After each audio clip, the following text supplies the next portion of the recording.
This is Bloomberg Daybreak Middle East and Africa. Our top stories this morning. Super Tuesday sees Biden and Trump win big in the most important round of primary contests.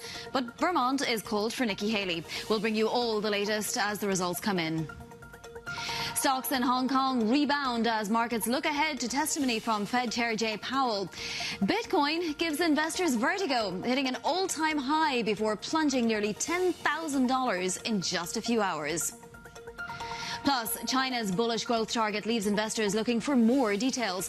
Top officials from the central bank and the securities regulator are set to hold a briefing later today. It's just gone 8 a.m. across the Emirates. I'm Bonnie Quinn in Dubai. Welcome to Daybreak Middle East and Africa. Let's see how we're shaping up for the Wednesday session. This is markets try to digest Super Tuesday results.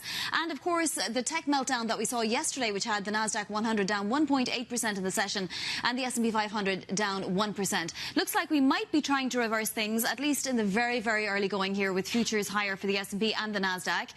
We'll also be looking very much ahead to Jay Powell's testimony today and tomorrow. The 10-year yield at 414.86. That's down 15 basis points in just a week. Will he continue to urge patience? We shall see. Brent crude at 82.16. It is higher by 12 cents, but there is a little weightiness. The API said that stockpiles were pretty high. Let's take a look at this chart, though, because it is really a fascinating one. It turns out, in the end, Bitcoin and gold hit their all-time highs on the same day. That day happened to be yesterday. As you can see, gold stuck around. Bitcoin didn't. It was down to 59,000 and change at one point, back up in the 62, 63,000 region now. An interesting stat, ETF flows are showing outflows from gold ETFs by about $4.6 billion, inflows into Bitcoin ETFs to the tune of about $8 billion. Read from that what you will. Well, let's get more on that tech meltdown now and how Asia is digesting all the news out of the NPC. We'll get across to Avril Hong in our Singapore studio. Avril. Yeah, Vani, digesting the NPC, but also looking to Powell's testimony and the Super Tuesday results. So, as you can imagine, there's not a whole lot of appetite for risk in the region, particularly for tech. Those are the shares that are coming under pressure, especially the Apple suppliers, after counterpoint research that showed that slump in iPhone sales in China. Those China worries are not in themselves new, but perhaps reinforcing here the worries for a major market for Apple. So the likes of LG Innotek among the big losers on the Kospi, Renesas among the big losers on the Nikkei. Flip the board. Let's take a look at what we're seeing in China, where it is almost a reversal from yesterday's performance, where Chinese tech stocks dragged the Hang Seng. Today, it is doing the opposite, and JD.com, e-commerce giant, leading the charge ahead of its earnings. There is some optimism that it can beat the competition, but overall, Chinese consumer names are doing well today, perhaps in anticipation of what we're going to see from the press briefing from the senior Chinese officials later today. Bonnie. Exactly. April, thank you. We'll be back with you to check on market movements. That's April Hong in Singapore. Former President Donald Trump's sweeping Republican primaries, for the most part, moving closer to clinching the party's nomination. Meanwhile, President Biden has so far won all Democratic contests. Both are gearing up for a likely rematch in the race to the White House in November. Let's get the latest from Bloomberg's Washington senior editor, Wendy Benjaminson. So, Wendy, Nikki Haley didn't have a watch party, so we don't know her reaction. But we have to wonder what will happen to those Haley supporters now that Trump has basically made an almost clean sweep in Super Tuesday, with the exception of Vermont. Right, exactly. So she did win that one state tonight. She won the District of Columbia primary, and that gives her a couple of delegates to the nominating convention in July, but not enough to clinch the nomination. And so Haley supporters now have a real decision to make in the general election. They have till November to decide, but they will decide whether to vote for Donald Trump, who would clearly be their second choice if they voted for Haley in the first place, switch over to the Democratic ballot and vote for Joe Biden if they really, really don't like Donald Trump, or stay home. So, you know, we just don't know yet how that's going, but there is a real sense, well, it's an almost certainty that Donald Trump will be the Republican nominee for president in 24. And just in the last few moments, Wendy, as I'm sure you've seen, we're getting notification that Trump has won the California GOP presidential primary. That's according to CNN and also to NBC. So can we draw any other conclusions about the state of the race at this point, other than the fact that it's going to be most likely a Biden-Trump rematch? Well, no, I mean, not from the results tonight, really, except that we do know that the polling is showing that in critical swing states, this is what our Bloomberg News Morning Consult poll shows, Trump is leading in all of the states that will be decisive in the election. The states that Biden is winning in are the truly Democratic states, California, Vermont, Massachusetts, places like that. But in the states where the election is truly decided, right now Trump is polling ahead. That could mean nothing in November. It could be that once people really focus on the election, I mean, right now the election isn't until November. Most people are sort of going about their lives. But at some point they will turn their focus to the election and then really consider whether they want another 4 years of Donald Trump or another 4 years of Joe Biden. And that's what we'll be seeing. So in terms of what's next, Wendy, what happens now campaign-wise? We obviously know that Donald Trump still has legal issues to contend with, although we did get one big decision this week, but more will be coming down the pike. What's next for him and what's next for Joe Biden, who's embroiled in this war, 2 wars, basically? Right. Well, he is, but Biden's big moment comes later this week. In Thursday night, he will give his State of the Union address, which is an annual address to Congress. It's always televised. It's a big primetime event. But in this case, in an election year, the incumbent president, if he or she is running again, will be laying out their vision for not only the rest of this year, but in Biden's case this year, a second term. So that speech will really be seen and is being seen by the White House as the kickoff to the general election campaign against Donald Trump. So we'll hear what policy aims Biden has for 2024 and maybe even his second term. And for Donald Trump, it's, a lot of the criminal trials. He faces 4 criminal trials. Some of them are being delayed. There is one that will start later in March. But he really doesn't have to do a lot of campaigning, retail politics, we call it, where he goes to, fairs and things like that and talks to people. He doesn't really have to do that. The next huge events, besides a possible conviction for Donald Trump, would be the conventions that later this summer where they will be formally nominated. Wendy, thank you so much for all your context in the last few hours. That's Bloomberg's Washington senior editor, Wendy Benjaminson. Now to China and day 2 of the key National People's Congress in Beijing. Markets are digesting the latest comments from President Xi Jinping, calling for local governments to develop new productive forces as China works to meet around 5% growth target. For more, let's bring in China economy editor Jill Deesis in Hong Kong. So this new phrase, these more productive targets, what does it mean? What is this new phrase supposed to symbolize, Jill? Sure, Bonnie. So look, China loves its slogans. We hear them all the time. They always have something to do with some strategy or economic development or something like that. I think this one is pretty important. One, it's Xi Jinping saying it. There's literally little else that's ever more important than something that's coming directly from the mouth of the most powerful man in China. And 2, I think that him talking about these new productive forces, focusing on, where the targeted industries where that can be achieved, is really important for the overall growth trajectory of China in the next decade. So look, we know that China's property sector once contributed to something like 25% of GDP is in crisis, and no matter what happens with the resolution of the property turmoil, it's never going to get back to contributing that much to overall economic growth. That means China has to focus on driving up investments and activity in really, really targeted sectors where it sees a lot more room for growth. So that's advanced AI. You're looking at new energy vehicles, renewables, that kind of stuff. Xi Jinping telling local economies to really sort of put this focus on, mobilizing these productive forces to, make gains in those types of industries indicates where the government really sees a lot of that long-term growth trajectory actually coming from. Now, how soon they can actually achieve that and sort of mobilize this transformation of the economy is another factor altogether. Well, certainly we're seeing a reversal of some of the declines, at least in Hong Kong today, and we'll see if that continues throughout the day. But there is still growing concern over whether China can actually achieve this growth target. Can it? Yeah, so Bonnie, we just talked a bit about more of those longer-term trajectories for the Chinese economy. I think when you're talking about the growth target, you're really looking at shorter term, what's happening in 2024. China has set a goal for itself of around 5% growth in 2024. That's the same as last year's target, but it's up against a much less favorable base of comparison. So that means that China is going to have to do more to actually achieve that growth target. Now, so far, what we've heard at the National People's Congress doesn't really give analysts a whole lot of hope that we're going to see any kind of big stimulus to actually make that target happen. A lot of things that we've seen so far, the deficit ratio, that kind of stuff seems pretty conservative, as China is obviously incredibly focused on risks from, amassing too much extra debt or something like that. But I think what economists are really hoping for, what investors are really hoping for, is more that actually shows, something in the way of concrete policy action. How are we going to restore consumption, confidence, that kind of stuff?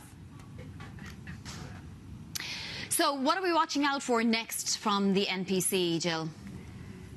So the big thing is next up is going to be this press conference later this afternoon, Beijing time. So it's around 2, 3 o'clock in the afternoon. We're going to have a press conference with a bunch of major ministers. So the head of the People's Bank of China, you're looking at the finance minister, you're looking at the new securities regulator who was just put in place a few weeks ago after this massive multi-trillion-dollar stock market rout. And this is an opportunity for us to get more details on what exactly economic growth is going to look like over the next year. I think that's going to be a really fascinating press conference that we're paying incredibly close attention to, just to see whether those ministers can provide us with more detail on what exactly we're expecting out of the world's second largest economy. Well, certainly the Hang Seng is rallying hard today, up 2.3%. Not so much, though, for the CSI 300, up just a fraction of 1%. Bloomberg's China economy editor Jill Deesis in Hong Kong, thank you. And still ahead, we'll talk global market strategy with Bank of Singapore's chief economist, with the Fed's rate path and China growth plans in focus. Mansour Moeudin will join us. This is Bloomberg.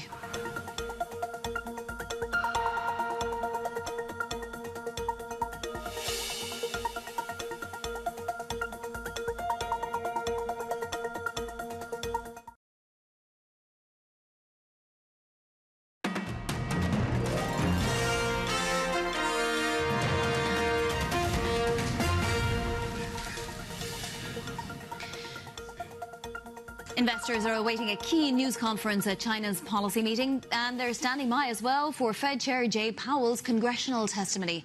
Stocks in Asia trading fairly flat, while the tech sector is underperforming to a certain extent. Let's bring in Mansour Moeudin, chief economist at the Bank of Singapore. Very happy to have you this morning, Mansour. Thanks for joining us. Let's look ahead to Jay Powell's testimony. Will we hear any messages from Powell beyond the fact that investors need to be patient?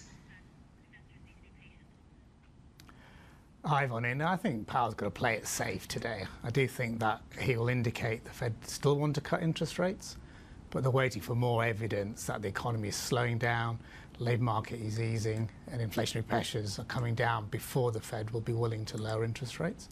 So I don't think we'll get any real surprises at today's testimony from Powell. He definitely won't want to surprise the market. It has happened in the past, though, that the market has been surprised, and we have seen a 15 basis point drop in, say, the 10-year yield. Is that signalling anything?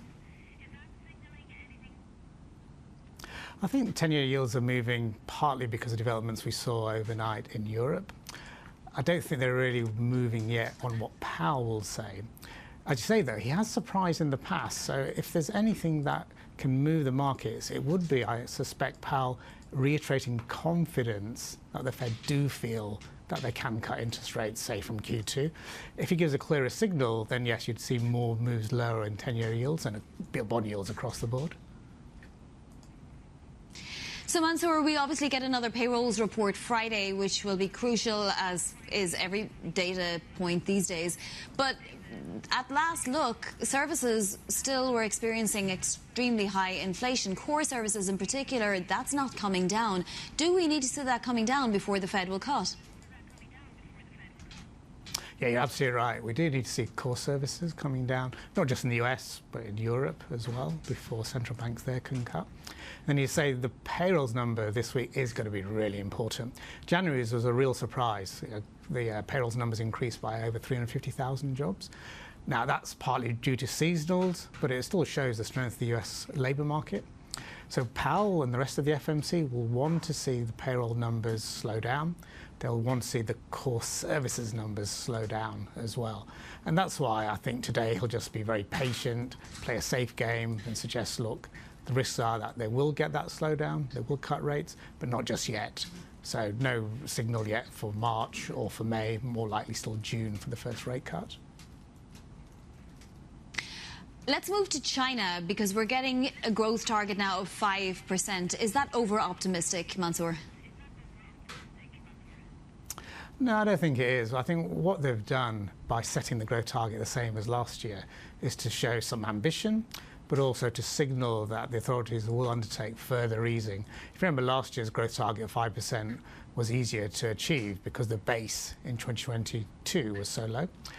This year, trying to get 5% growth means you do have to have stronger activity across the board.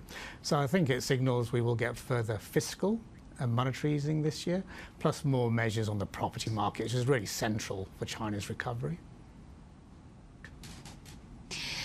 Moving just a little bit further, Japan, we had been anticipating that we'd see a move in April, but just in recent days and weeks, investors seem to be pushing that out even more. Is it possible now, with the Fed sort of not looking likely to move until maybe June even at this point, that also Tokyo has to delay its interest rate move? I think what will happen, Bonnie, in Tokyo is that the Bank of Japan will really wait for the Shunto spring wage round numbers. They'll come out this month.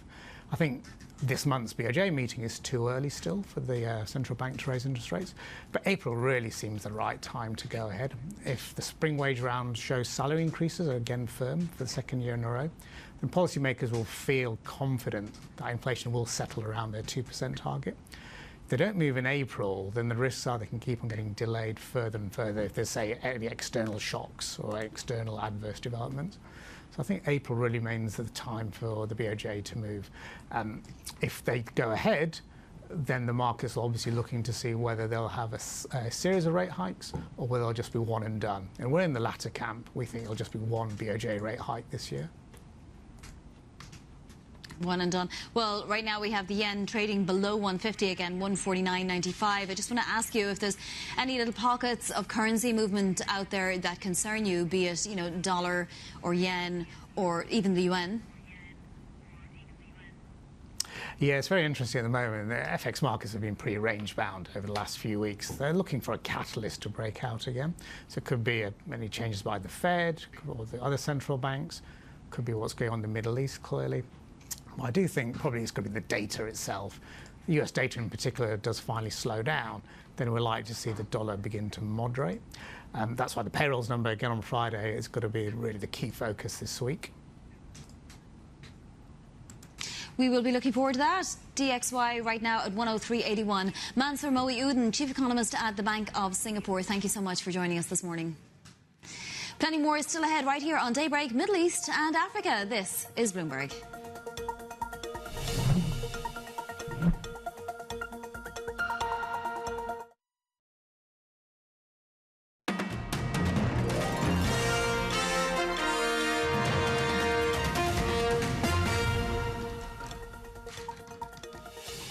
U.S. Secretary of State Antony Blinken has urged Hamas leaders to agree to a ceasefire deal that would free some hostages in Gaza.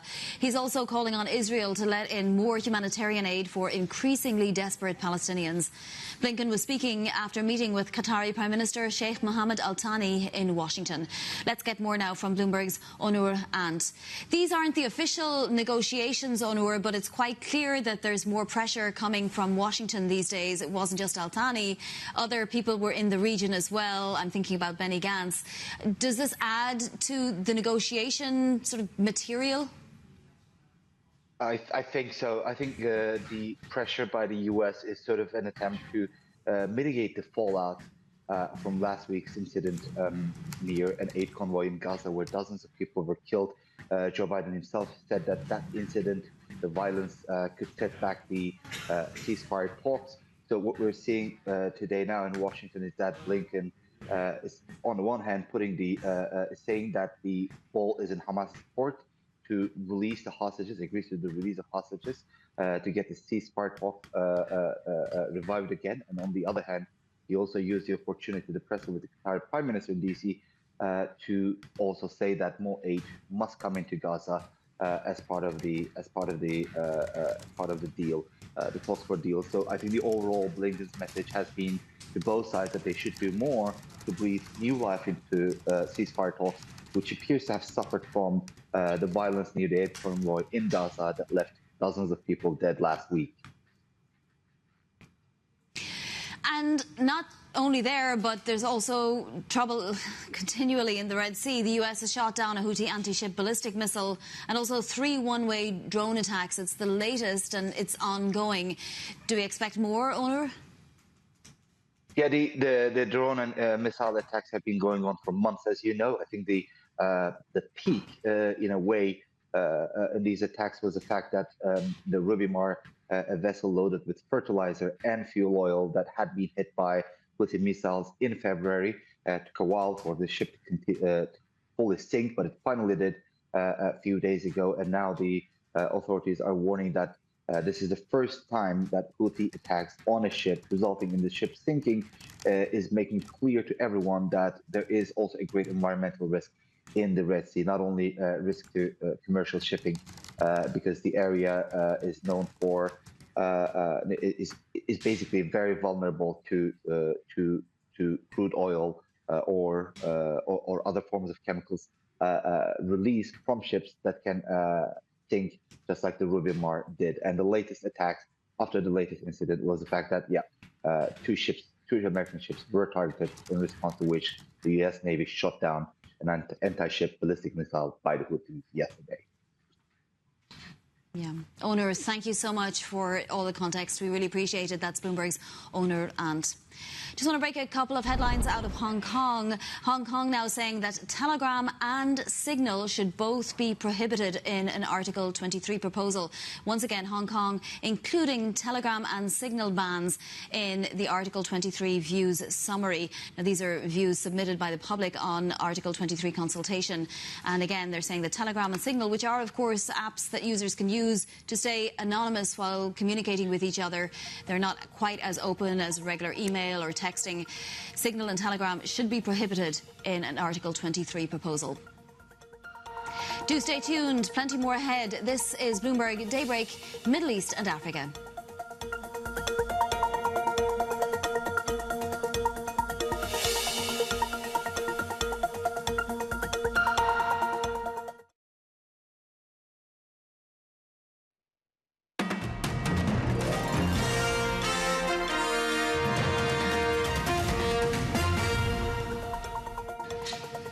This is Bloomberg Daybreak, Middle East and Africa. Our top stories this morning. Super Tuesday sees Biden and Trump win big in the most important round of primary contests. But Vermont is called for Nikki Haley. We'll bring you all the latest as the results come in. Stocks in Hong Kong rebound as markets look ahead to testimony from Fed Chair Jay Powell. Bitcoin gives investors vertigo. It hit an all-time high before plunging nearly $10,000 in just a few hours.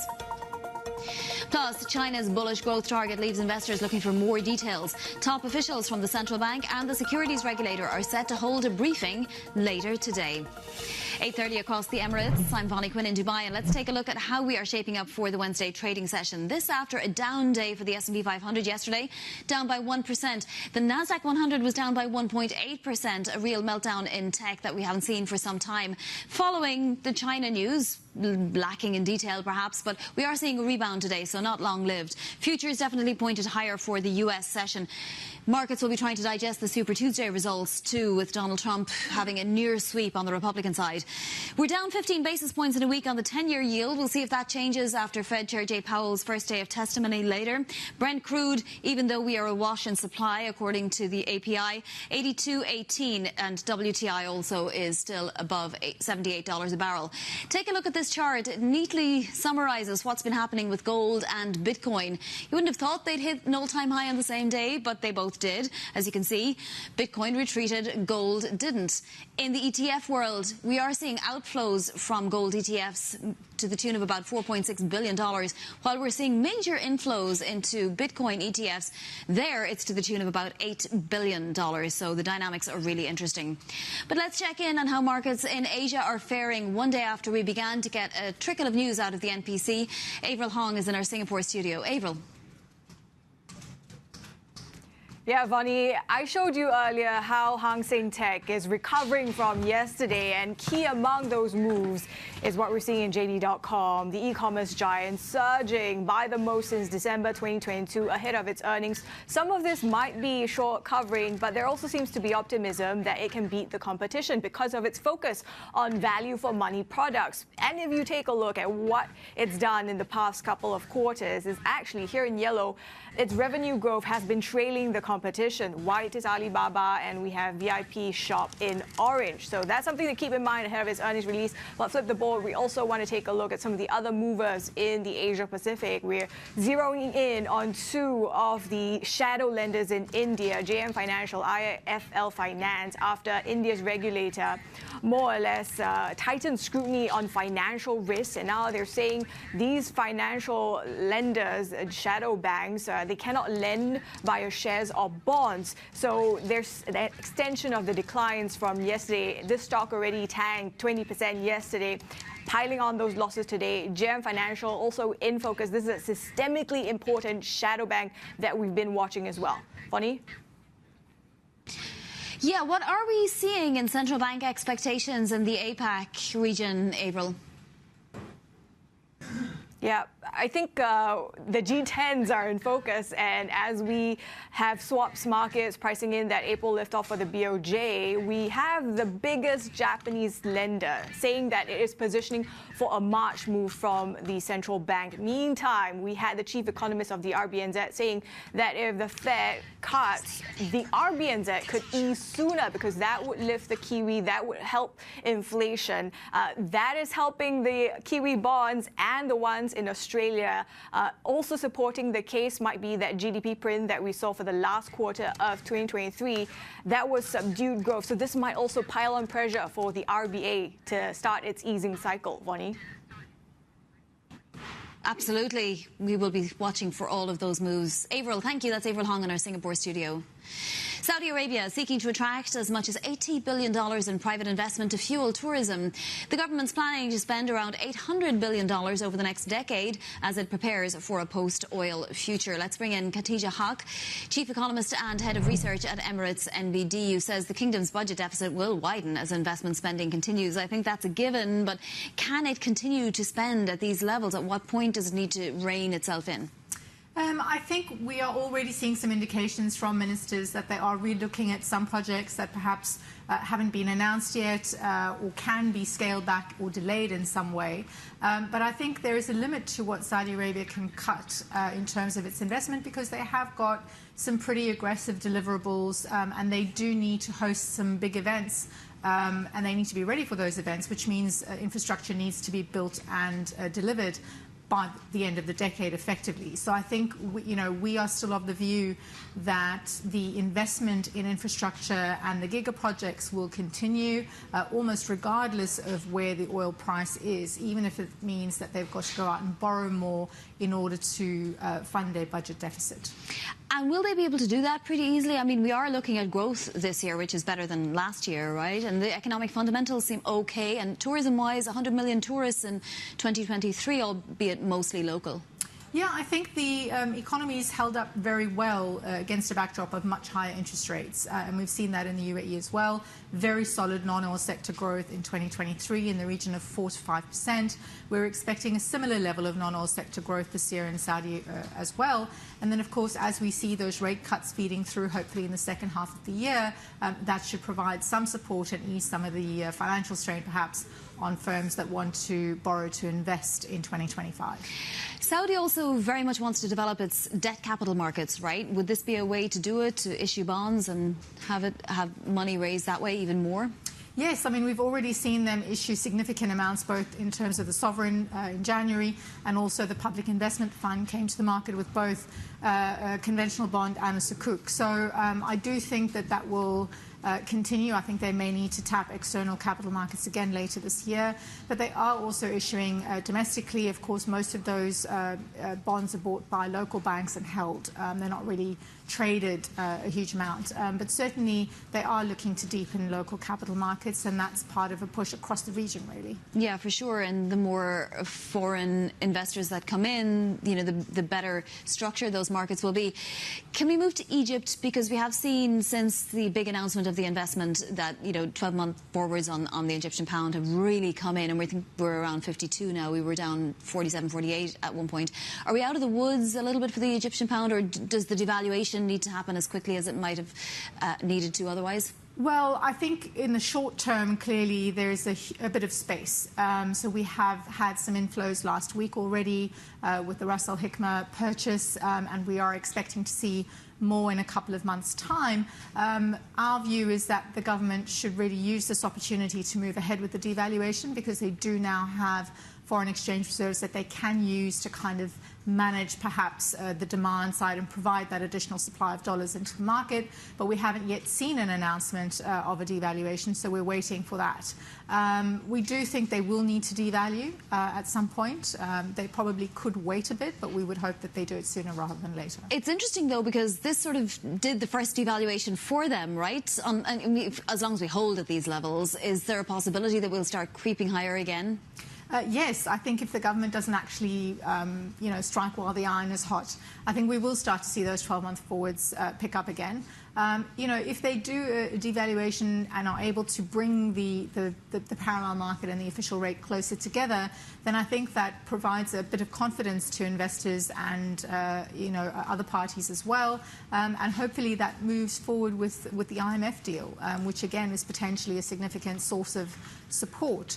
But they will only provide those funds if the government is able to move to flexible exchange rates. I think that is key. Foreign direct investment, where do you see it mostly going in the region this year? I mean, does it go everywhere? Are there particular markets that are very hot right now? So we've seen the UAE really attract the most in terms of foreign direct investment over the last couple of years in the region. That has really gone into the key sectors. So we've seen tourism, increasingly software and business services. Renewable energy has been a big source of FDI into both Saudi Arabia and the UAE, and also in Egypt, if we look back over the last 3-4 years.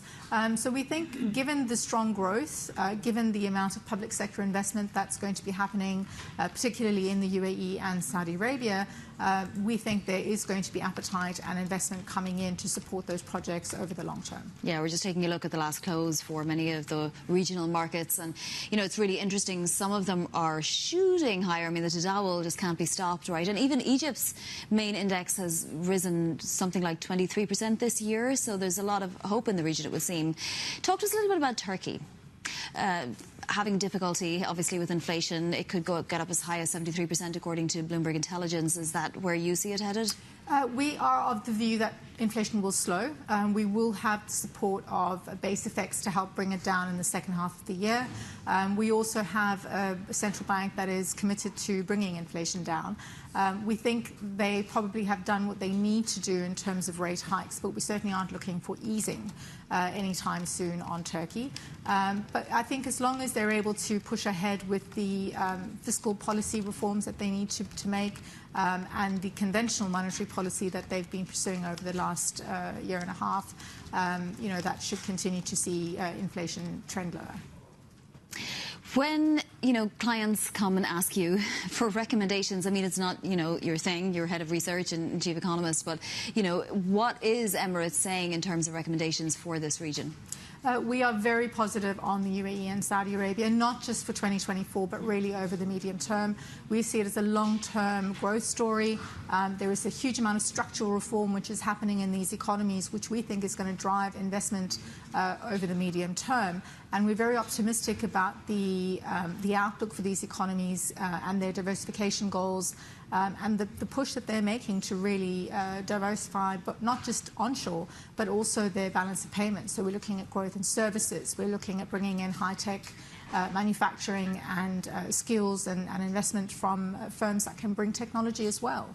So I think all of these bode well. And I think when we look at the performance of these economies relative to what we're seeing in advanced economies and in many emerging markets, the growth story really is very positive compared to what we're seeing elsewhere in the world. Khatija, thank you so much for joining us, and particularly in our Dubai studio this morning. That is Khatija Haque, Chief Economist and Head of Research at Emirates NBD. Qatar Airways says traffic jumped by 31% in the first 2 months of the year as the Gulf carrier expanded its network to new destinations, as well as increasing trips on 15 major routes. Chief Commercial Officer Thierry Antononi told Bloomberg the airline is benefiting from resurging travel demand after the pandemic. I think we will enter a phase where the strong airline will continue to grow fast and grow well, but where the gap between the best and the second tier may increase more than maybe 1 year ago, where everybody was benefiting from bottlenecks in the demand, in the supply. Sorry. Where is the supply? Where is the demand coming from? Which routes are strongest right now? Which parts of the plane are working best for you? We have the chance as Qatar Airways to be a kind of geographically very well positioned airline between Asia, Australasia, and Europe, between Africa and Europe and Asia, so we can capture globally almost all the flows except the transatlantic flows and the trans-Pacific flows. And through the geographical location of Doha, we capture a bit of everything, but we have a very, very strong demand between Europe and Asia and Australasia these days. Regarding the cabin, because we have also an airline having also a broad segment of customers, premium leisures, corporate, everything coming well. We are not a pure corporate airline like some of our European peers, so we were able to fill our aircraft with a very good premium leisure demand between Europe and, for instance, Southeast Asia. But in the corporate space, we are doing well thanks to the quality of our product and the quality of our hub in Doha. And even if the corporate market is recovering slower and still not industry-wise at the level of pre-COVID, Qatar Airways is already 35% above pre-COVID levels regarding the corporate business. So all cabin and mainly the European, Asian, and Africa flows are giving us a source of satisfaction. That was Qatar Airways Chief Commercial Officer Thierry Antonori. Plenty more still ahead on Daybreak Middle East and Africa. This is Bloomberg.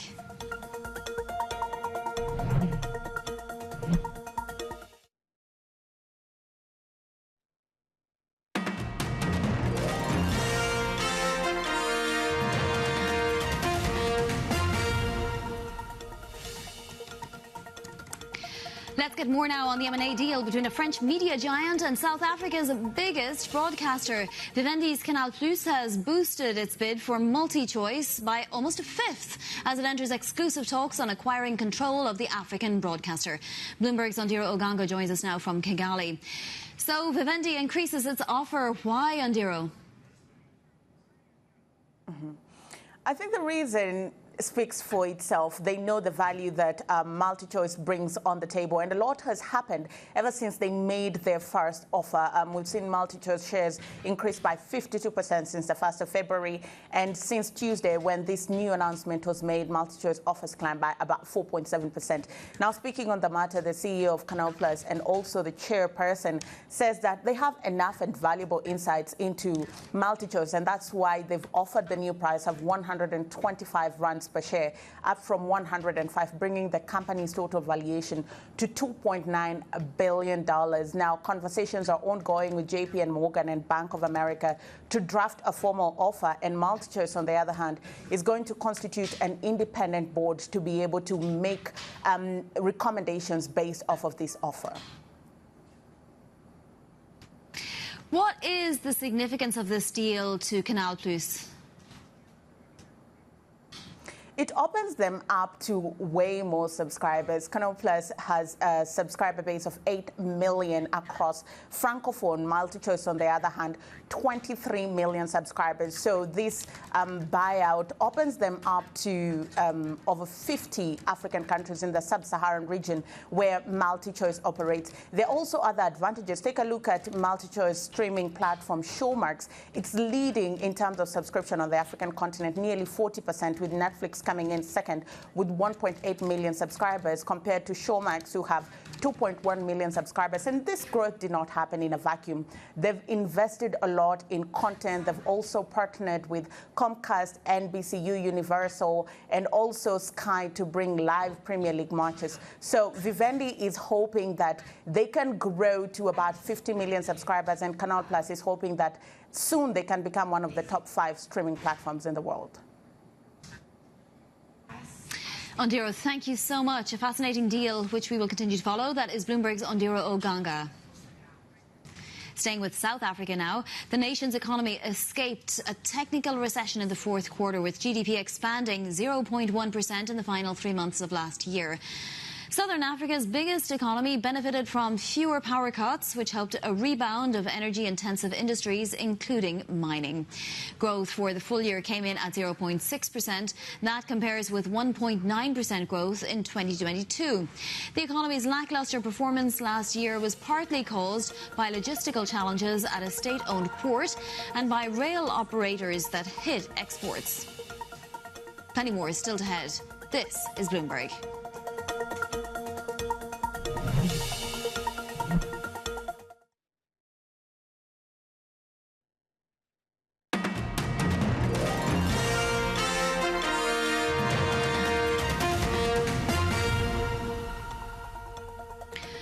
Dubai's latest IPO sold out in minutes yesterday, with investors rushing to snap up shares in the city's public parking business. Let's get back into Middle East markets now with our equities reporter, Farah El-Bahrawi. So, Farah, you were anticipating that there might be some excitement around this.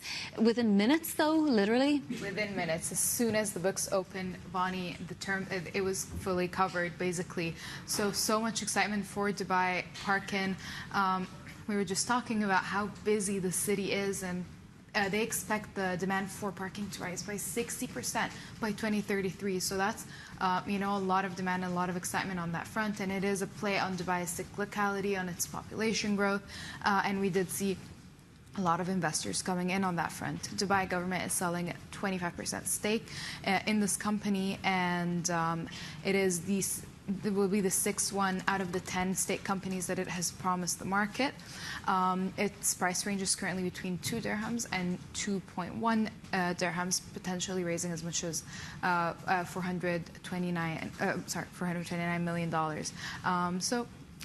Was there a strategic reason for them pricing at that price when there was obviously so much demand that they could have potentially priced higher, no? Well, you could also argue that they want to leave a little bit more for when the stock actually goes to the market, for people to be able to snap up these shares. The question is, how does that affect volumes as well? So it would definitely create some participation. If not everyone gets the allocation that they want, everyone will be watching for the dividend yield, which is a very important play in the Dubai market at the moment. So that's for Dubai Parking, and we'll see where it prices. Now, we're seeing layoffs at Starbucks in the Middle East, slashing jobs, in fact. What's behind it, Farah? Absolutely. So Al Shaya, which is the licensed partner partner for the chain in the region for a decade now, with about 1,300 locations across the MENA region, has eliminated 2,000 jobs, which reduces Starbucks' workforce in the region by 20%. That's in response to what they say is challenging trading conditions. And we do know that there have been a lot of calls for boycotts of Starbucks for not doing more potentially for its response to Israel's war in Gaza. So we know that Starbucks itself, Starbucks Corp, has said that it has seen a significant hit on traffic in the Middle East in its most recent earnings, and that's clearly starting to show up in the workforce by Ashaya. Yeah, it's so fascinating. Farah, thank you so much for those updates. That's Farah El-Bahrawi, our equities reporter here. Now, some top stories we're following corporate-wise on the Bloomberg. Alibaba is leading a financing round of at least $600 million for the Chinese AI startup Minimax. Our sources say the funding will value Minimax at more than $2.5 billion. We're also told that Hongshan is among the committed investors. It's Alibaba's second major deal in the sector this year as it seeks to beef up its AI portfolio. Bloomberg has learned that the largest U.S. public pension fund is looking externally for its next chief investment officer. Sources say CalPERS' shortlist of 4 candidates includes Jonathan Grable, CIO of the Los Angeles County Employees Retirement Association. The $490 billion fund has had 4 CIOs since 2009. Citigroup CEO Jane Fraser says her reorganization aimed at streamlining the bank and making it more competitive has gone faster than expected. Fraser told a banking conference in New York that Citi is not going to repeat mistakes it has made in the past. The bank is cutting 20,000 jobs in its bid to boost returns. Let's have a look at how markets are shaping up then for the Wednesday trading session. Equity futures pointed higher, at least for now, particularly Dow and Nasdaq 100 futures. The Nasdaq itself was down about 1.8% yesterday. Not particularly good news for tech stocks out of China, although we are seeing a major rebound for the Hang Seng and the technology shares in Hong Kong and across the mainland as well today. We have Dow futures obviously unchanged. Euro Stoxx futures look to be pointed to a higher open there. Treasuries wise, well, that market will be listening to Fed Chair Jay Powell later on. We have the 10-year yield at 4.1413, declining to a certain extent. And then let's take a quick look at oil and Bitcoin. Oil continuing to hold up in spite of us being awash in supply. Stay tuned. This is Bloomberg.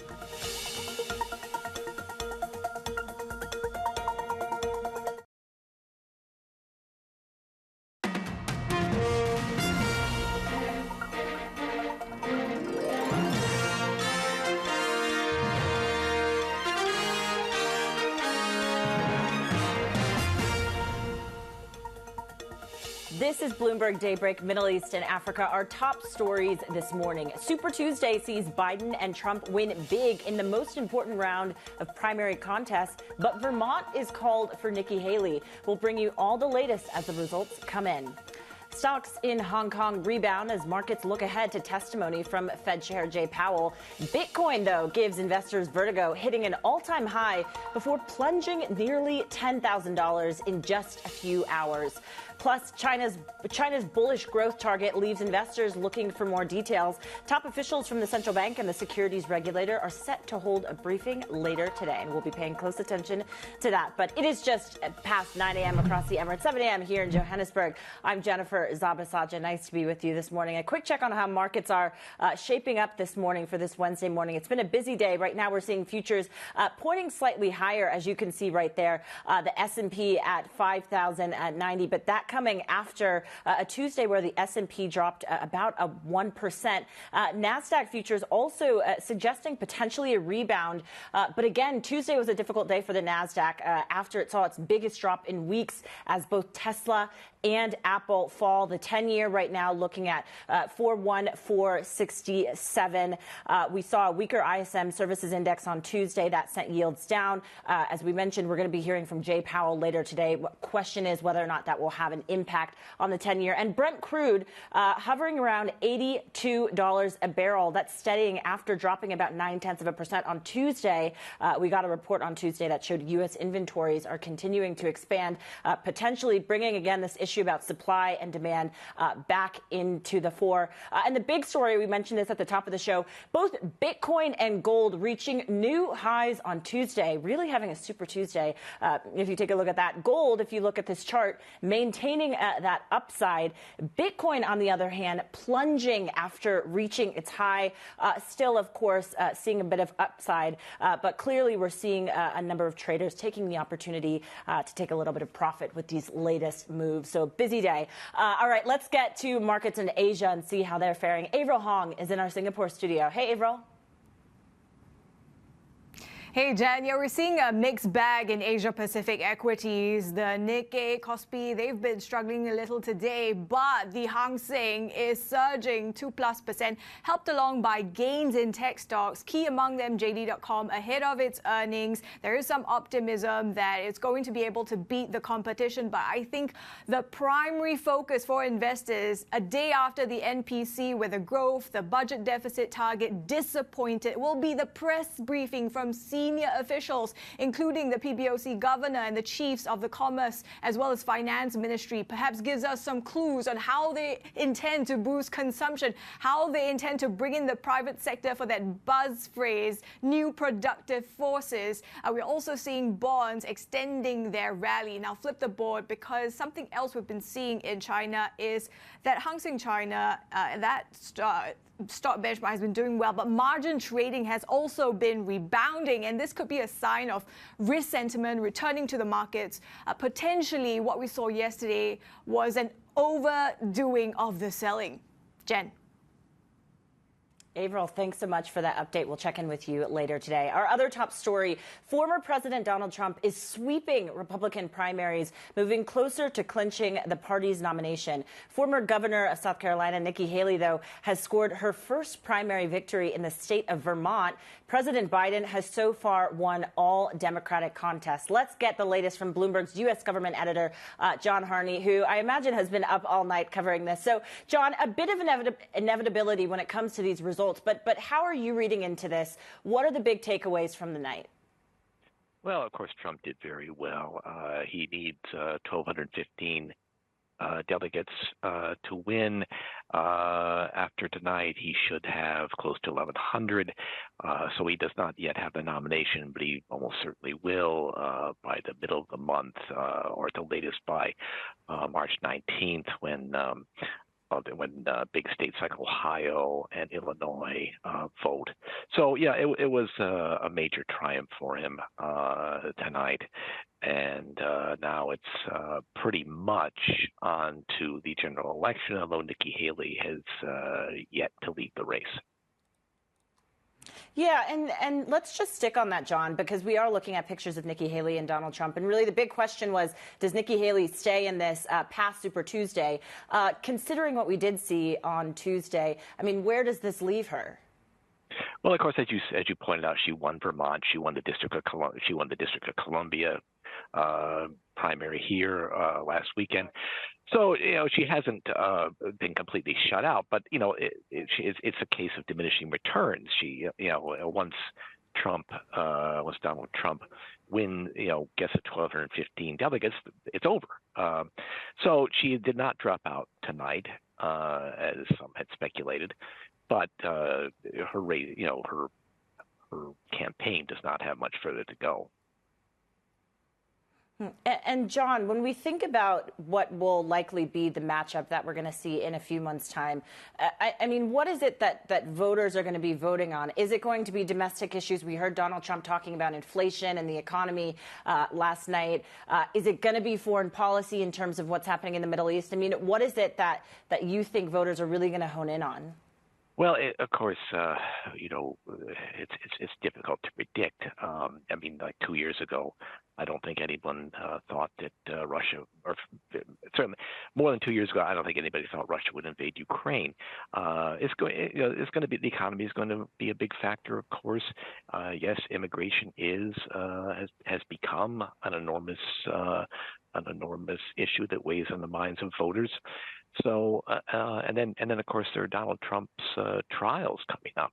He has one of them starts in New York, a state trial on March 25th. Others may begin this year. So there's always, in every election, you always have to predict some unpredictability. I think that's the best way to put it. John Harney, Bloomberg's U.S. government editor, staying up for us in D.C. John, great to speak with you today.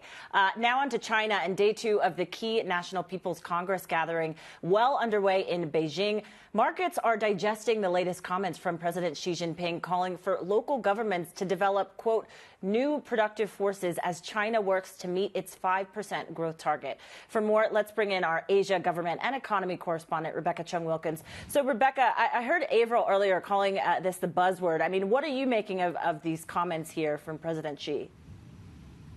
Well, we first heard this catchphrase from President Xi back in September when he was doing a tour of northwestern China. And like many of these catchphrases, it's sort of quite vague in its specificities. But the idea of productive forces actually touches on Marxist theory. And it's now sort of likely to be enshrined in other party documents. It seems to be the ways in which Xi Jinping is sort of encapsulating his new vision, his new projection of what his model of the economy is going to be.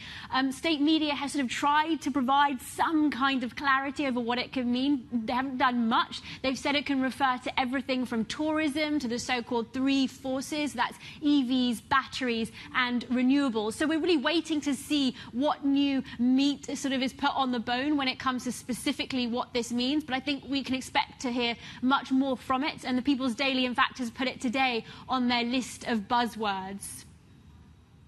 Oh, wow. And the year is still only just getting started, Rebecca. I mean, and the big question after we heard about this 5% target on Tuesday was whether or not China can actually achieve this growth. I mean, is there the expectation that China can, and are markets convinced?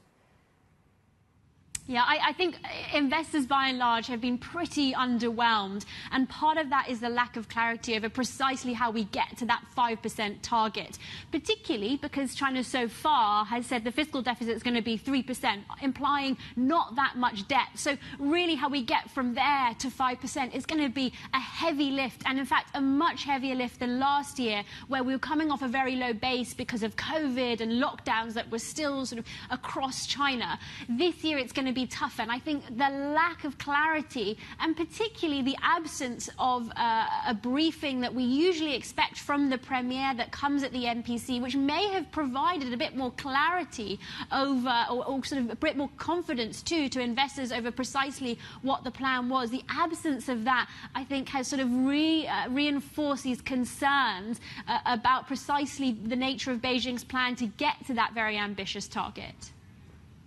So then if we're not looking out for that briefing that traditionally happens at the end of the NPC, Rebecca, what is it that we're looking out for next? What is the big headline we're waiting for? Yeah, so the PBOC does have a joint briefing, and we're expecting that to come, and news to come from that today. And that has become more important, I think, in the absence of that Premier briefing, as you say.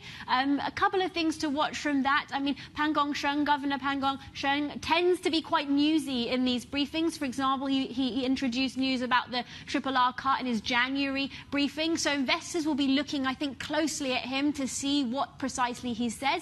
And this is also going to be sort of the first big public presentation by the new head of the CSRC, that is the regulator that was sort of abruptly put in place after that stock market meltdown that we had just a few weeks ago. Now, this character, Wu Qing, characterized as the broker butcher. He's known as sort of a hardliner on firms that are doing, and financial firms that are doing wrongdoing. So I think those are sort of the two characters that we'll be looking closely at today. Great to get that color from you. Asia government and economy correspondent Rebecca Chung-Wilkins. Rebecca, great to have you on this morning. Thanks so much. All right, still ahead, we'll talk global market strategy with the CIO of Banksize, with the Fed's rate path and China's growth plan in focus. Stick with us. This is Bloomberg.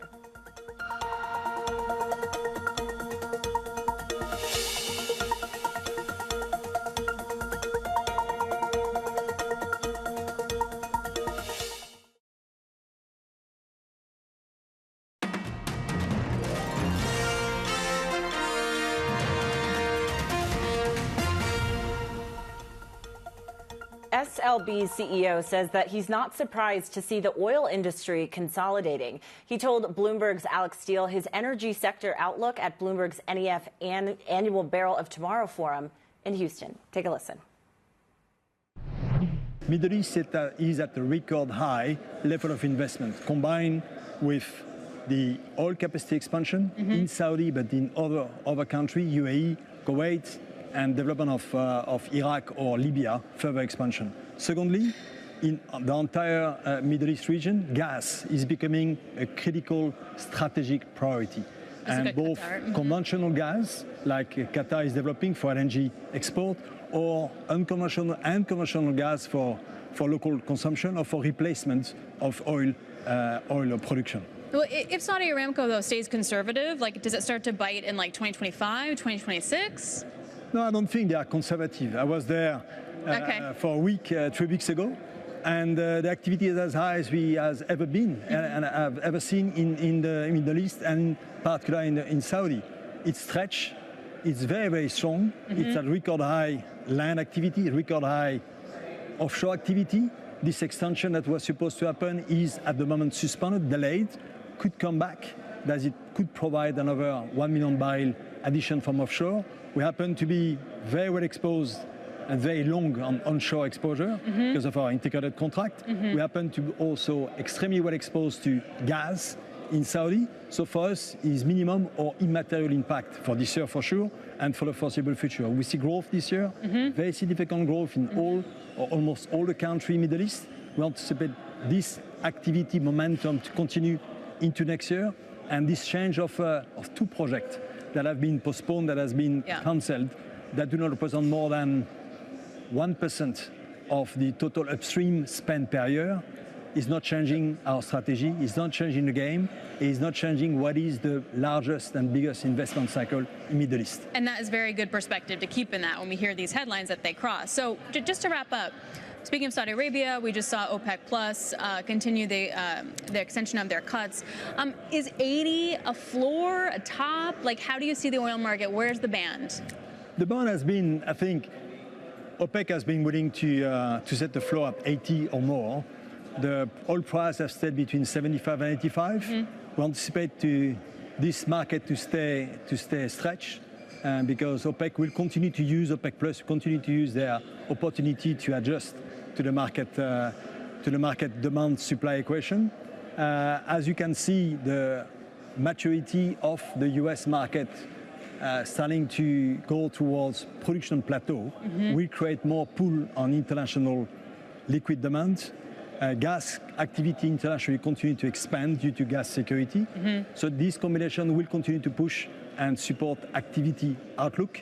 And I'm not willing to predict, will not predict oil price, but we believe that the balance of OPEC Plus, the continued pull on international supply that will stretch the existing resource basins internationally, will continue to support a very healthy oil price going forward. And that was the SLB CEO there speaking with our Alex Steele. Let's turn now to markets. Investors are looking ahead to a news conference at China's policy meeting. And later today, Fed Chair Jay Powell's congressional testimony. Stocks in Asia are trading broadly higher. Let's bring in Charles-Henri Monchau, the Chief Investment Officer at Banksize, joining us from our Dubai studio. So Charles-Henri, great to have you. I want to start in China because we were talking about this new buzzword that we got from the president about new productive forces. It still seems like markets and investors need a little bit more convincing in terms of confidence in this economy. What is it that you're going to be paying attention to when we get this briefing later today?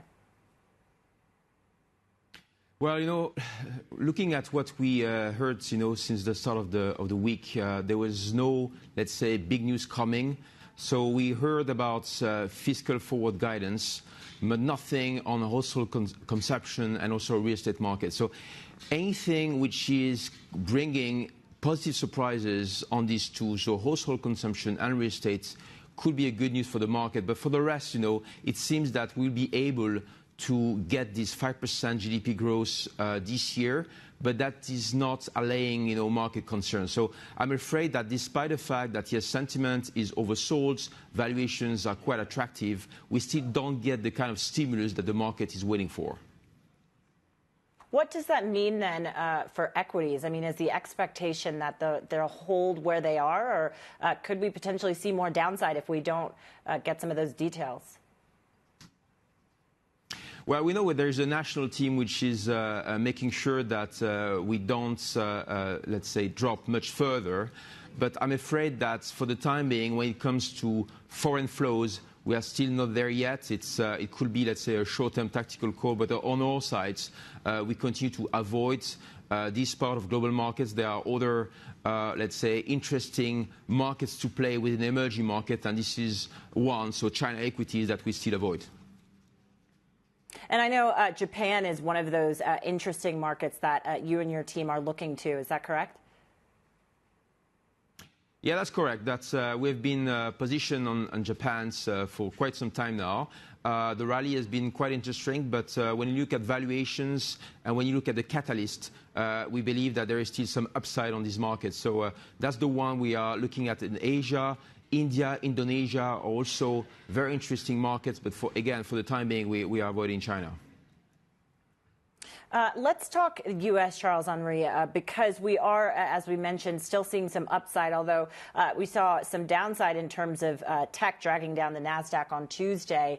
Are you still overweight in the U.S., and how much momentum do you think equities really have to go right now? Yeah, well, first, we believe that current macro conditions, so nominal growth, are still favorable to equities. Equities have been outperforming bonds for quite some time now. When it comes to U.S., it's still the most attractive market. Yes, we did see some pullback yesterday, which is quite normal. It has been almost a year without a 2% drop in the S&P 500. So it will not be a surprise to see some pullback. Yes, the fact that the U.S. equity market, particularly tech, is overvalued, overcrowded, is not a problem until it gets a problem, until it becomes a problem. So again, some volatility could be expected, but this is still a part of the market that we favor. So you don't see potentially froth coming into the market, because we've heard some start to insinuate that maybe that is what we're seeing. Maybe we're reaching a bubble status. Yeah, it's kind of overstretched in terms of positioning, that's for sure. It's not cheap. But when you look, for instance, at the large cap tech stocks, they are expensive for a reason. If you look at earnings revision, for instance, it has been positive. They are better positioned in terms of sales and margin expectations for the years to come. But I think yesterday the key catalyst was China. We know that the relationship between US and China is breaking. It was not just about Apple. You probably saw AMD. AMD, they had this issue with, when they want to export AI chips to China, they need to have a special license. So China is not only weighing, let's say, on the local market, but also on what could happen on the tech side. So clearly that was a catalyst. That's something to be monitored. But still, medium term, we still like, tech and US stocks. And we also, we're waiting for Fed Chair Powell. He's going to be testifying today. But then we also get jobs numbers on Friday. I mean, could either of these potentially affect your current portfolio positioning? I think the key point here is that if you look at Fed rate cut expectations, we have moved from 6 to 7 rate cuts expected at the start of February to just 3. In the meantime, the market has rallied. Why is that? Because so far, the good news on the earnings side, the good news on the growth side are offsetting the fact that we are pulling back in terms of rate cut expectations. If we still get positive growth momentum and inflation which is not really accelerating too much, we are still in these sweet spots. If we get any news which are getting into the direction of stagflation risk, then you will see a pullback, from the markets. So when it comes to Mr. Powell today, we don't expect much. We believe that the message will be, okay, we have made some progress, but we are still not there yet. We are still data dependent, so no big news are awaited. But still, I would like to see some comments, some follow-up on what we heard at the end of last week from Fed Governor Christopher Waller about this operational reverse twist. I think that came as a shocker on Friday. So maybe we'll get some more color on this today. Right. I didn't even get to talk to you about gold and Bitcoin. Hopefully next time. Charles-Henri Monchal, Bankside's Chief Investment Officer, thanks so much for joining us in Dubai. All right, plenty more still ahead. Stick with us. This is Bloomberg.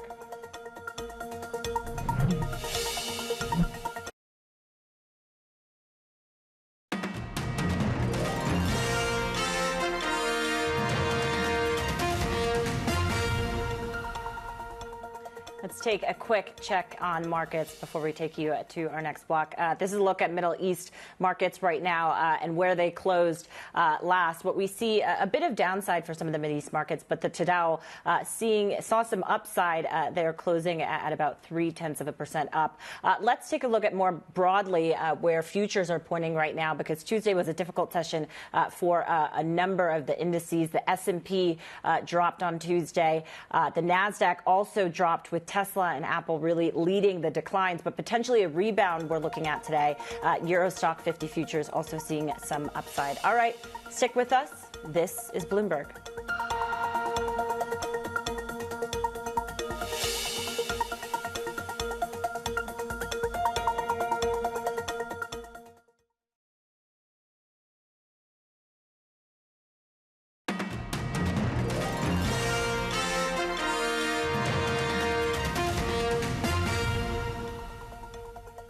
This is Bloomberg Daybreak Middle East and Africa. Our top stories this morning.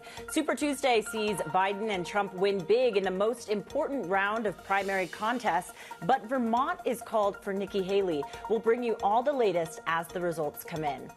Stocks in Hong Kong rebound as markets look ahead to testimony from Fed Chair Jay Powell. Bitcoin gives investors vertigo, hitting an all-time high before plunging nearly $10,000 in just a few hours. Plus, China's bullish growth target leaves investors looking for more details. Top officials from the central bank and the securities regulator are set to hold a briefing later today. We'll be paying close attention to that. It is just past 9:30 a.m. across the Emirates, 7:30 a.m. here in Johannesburg. I'm Jennifer Zabasaja. A quick check on where markets are right now. We're seeing futures edging slightly higher for the start of Wednesday's session. If you can see, S&P futures there up nearly 0.1%, but that is coming after a Tuesday drop that saw the index close drop about 1%. NASDAQ futures also potentially suggesting some upside here after seeing its biggest drop in weeks on Tuesday, that as Tesla and Apple both fall. The 10-year is remaining pretty steady, if we can see right there. It's at 4.1467. And Brent crude is up about 0.2%. Interesting, it's just about 82.22 right there, dollars. It saw a drop on Tuesday after a report showed that U.S. inventories are continuing to expand, that potentially bringing this question about supply and demand back into the fore. But let's take a look at the big highs, the new highs that we saw on Tuesday, which are Bitcoin and gold, both of them reaching new highs on Tuesday. Bitcoin with its all-time high. And as you can see from this chart, gold was able to maintain that upside. Bitcoin, though, as we mentioned at the top of the show, plunging after reaching its high, clearly seeing some opportunity by traders to take a bit of profit with these latest moves. We'll see where it goes next. We're going to go next to markets in Asia, though. Avril Hong is in our Singapore studio. Hey, Avril. Hey, Jen. Yeah, as you mentioned a short while ago, we're seeing Chinese tech stocks rebounding sharply in the afternoon session. All eyes will be on the press briefing from the most senior officials from the Commerce, the Finance Ministry, but also interesting to see how Japan's cross-asset picture is shaping up. The Nikkei has been flat for much of the session. We're seeing the topics helped along by gains among the mining-related stocks, but something that we've been focusing focusing on is how the Japanese lender, the biggest among them, MUFG, it seems to have a more definitive bet now of when exactly the BOJ will exit negative interest rate policy. It sees a lift-off in March versus what the swaps market is pricing, mostly seeing a move in April. JGB's coming off. We're seeing the yen moving below 150 against the greenback. Certainly, the central bank is in focus in the region. Jen? And Avril, we know you're paying close attention to India's regulator now cracking down on shadow banks. I mean, what's the significance here for you? Yeah, absolutely. I mean, we've seen a move this week on one of the shadow banks, and this is to kind of bar the kind of lending for what's allowed for these shadow lenders. So let's flip the board. Maybe let's take a look at how the two of them that are in focus are faring today. JM Financial, IIFL, this was the one that saw action earlier in the week. It is extending those declines today. It already lost 20% yesterday. JM Financial, double-digit losses as well. And this is amid the moves by the Indian regulator to kind of constrain the financial risk in the country, and shadow bankers certainly in focus. This one is one of systemic importance in the country. Jen. Avril, thanks as always for that update. All right, let's turn now to Saudi Arabia. It's seeking to attract as much as $80 billion in private investment to fuel tourism. The government's planning to spend around $800 billion over the next decade as it prepares for a post-oil future. Let's bring in Bloomberg's Matthew Martin, who is in Riyadh for us, also wrote the story on the Bloomberg for us. So, Matthew, give us the assessment here, maybe the report card on how this Saudi tourism push is going for the kingdom so far. Well, so far, it's been going quite well for them, really. I mean, this is a country that until 2019, it was virtually impossible for anyone to visit in terms of leisure travel. And even if you could get a visit, then the infrastructure was just not there at all for you once you arrived. Over the past few years, they've been really investing in this area. They see it as a key growth key economic diversification prospect for them, a key way of trying to raise foreign currency, aside from the oil income, which is really the main way that they raise currencies other than the Saudi rial. So this is a key area. They've celebrated now in 2023, they had 100 million tourists. So they have exceeded the target. This was originally a goal for 2030, so they've got there 7 years early. They've now expanded the target they want to hit for 2030. Digging into the detail there, though, only around 30 million of those are foreign visitors. There's still some way to go in terms of attracting foreigners in here. And this new drive to attract foreign capital into the tourism sector is really part of recognizing that all of the investment so far has really been driven by the government. And so this $800 billion that you mentioned that they've earmarked to invest in the industry is so far all of that's been coming from the government. And the government's obviously got a lot of things which it's going to need to pay for over the next few years. So it's trying to find other investors to come in and help.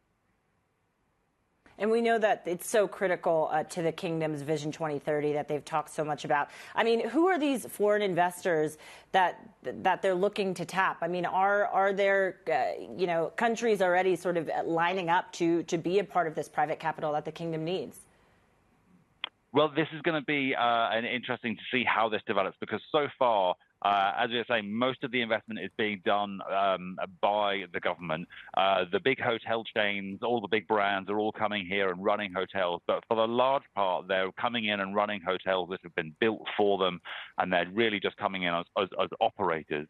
And often, I mean, some of the hotel chains as well, which are coming in on the back of having investment from the Saudis.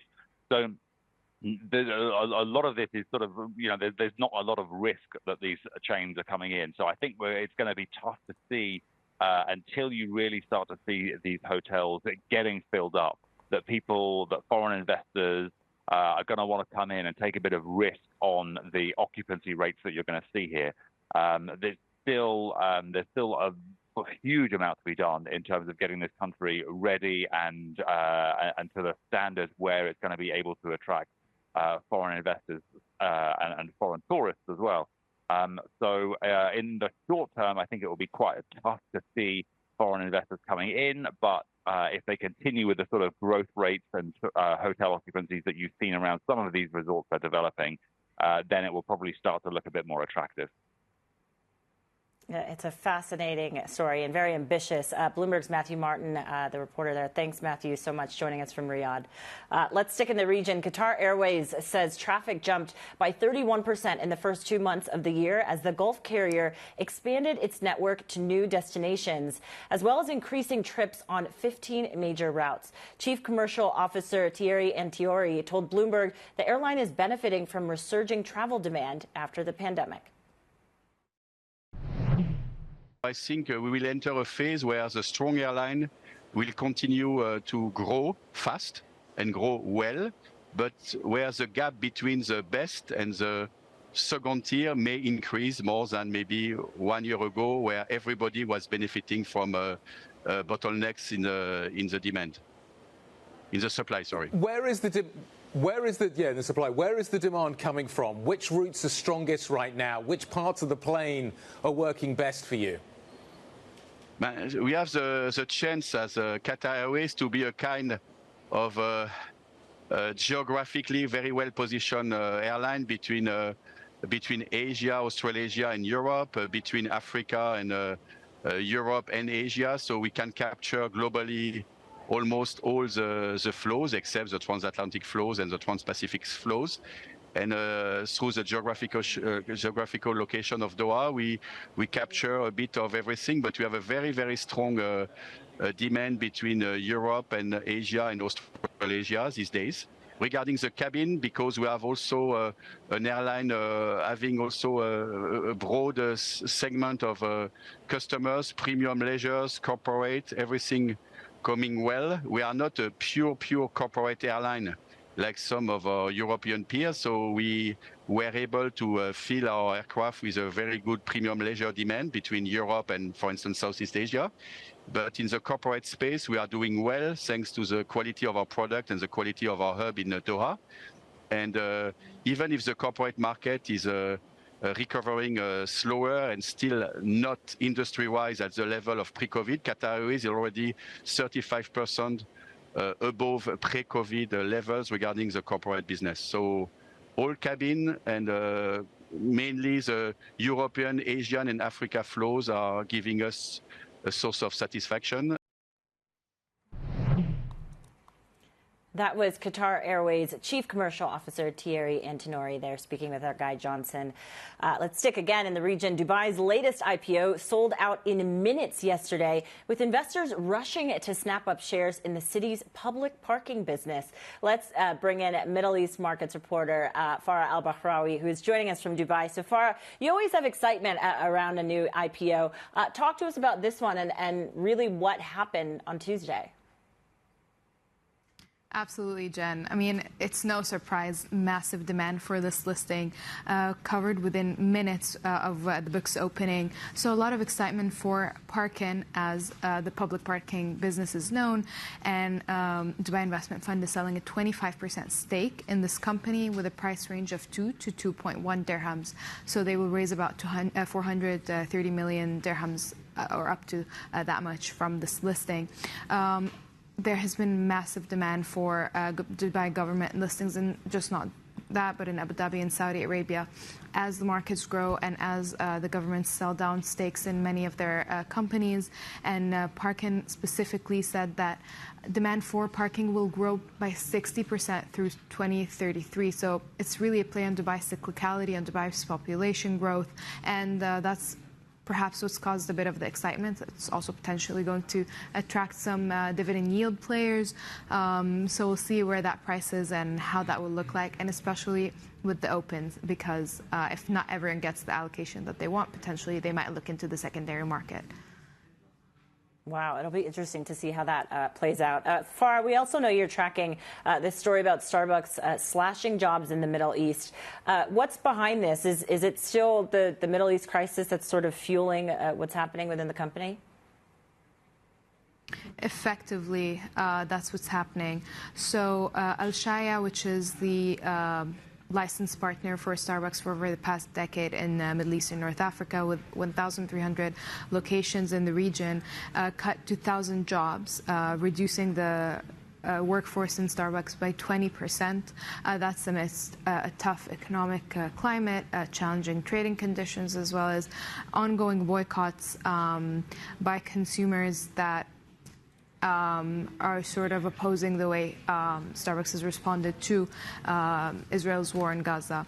So we do know that these jobs have been eliminated. There have been these ongoing boycotts, and it's not just Al-Shaya or Starbucks that has been affected by that. We've seen those widespread across even names like McDonald's, Pizza Hut, and KFC. And one way that materializes through these job cuts in Starbucks. All right. Middle East Equities reporter Farah Al-Bahrawi. Farah, thanks so much for that update. All right, plenty more still ahead. This is Bloomberg.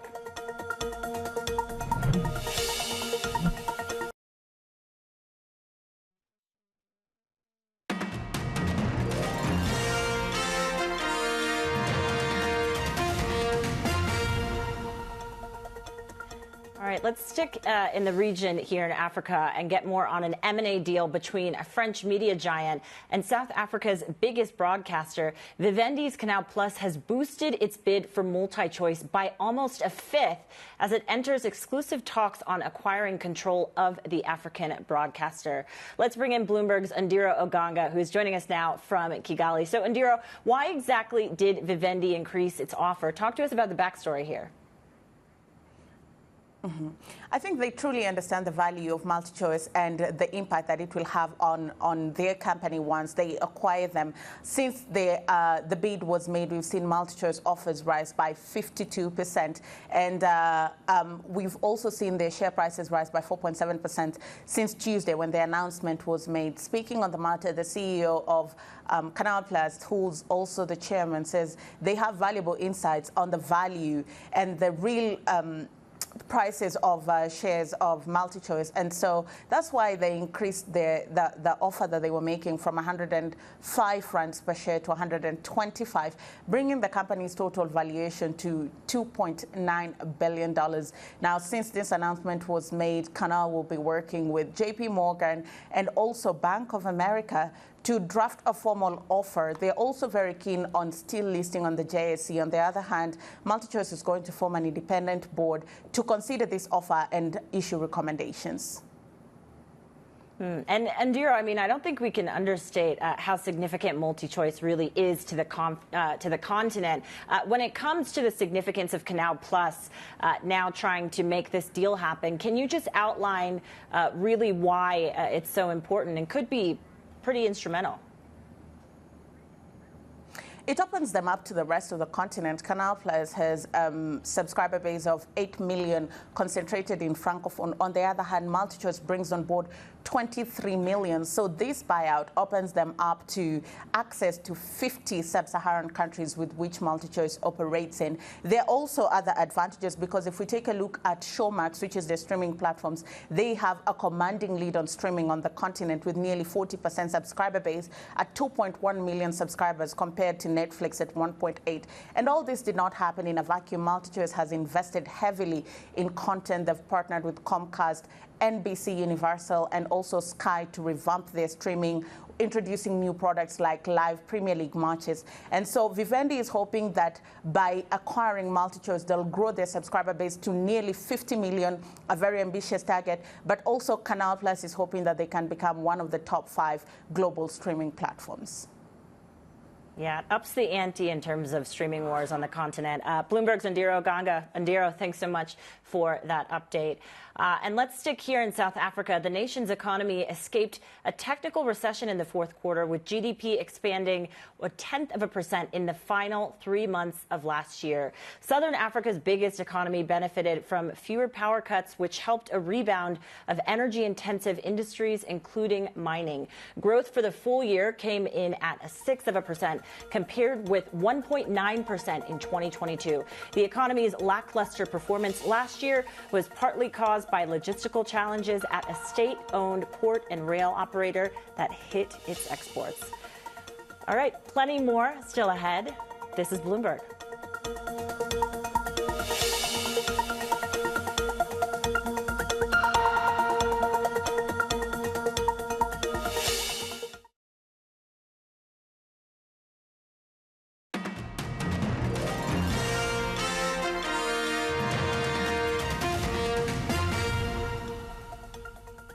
Turning now to the UK, where it's budget day. The Chancellor is planning to put personal tax cuts at the top of his agenda. Jeremy Hunt is attempting to balance very tight public finances with Conservative Party demands for a pre-election giveaway. Let's get more with Bloomberg's Lizzie Burden, who is all over the story and joining us from London. So, Lizzie, give us the outline. What are we expecting here? Well, Jen, there's not likely to be room for many giveaways after the Chancellor has cut one of the main rates of tax. That's what we're expecting today. It was thought to be income tax. Now it's thought to be national insurance. So he started cutting national insurance back in the autumn statement. And it's thought to be preferable to cutting income tax because it would be less expensive and less inflationary. But it'll still be inflationary to some degree. How could it not be when you're handing £10 billion back to consumers? But you've got Conservative MPs complaining already that an income tax cut would be an easier sell on the doorstep, more easy to understand politically. On the other hand, Hunt can claim that a national insurance cut is going to help incentivise people back to work because it only applies to people in jobs. Our reporter Alex Wickham reckons that an income tax cut is going to be coming not today but down the line, and that will be a key battle line in the general election, because it's a promise that Rishi Sunak made when he was vying to be Conservative leader.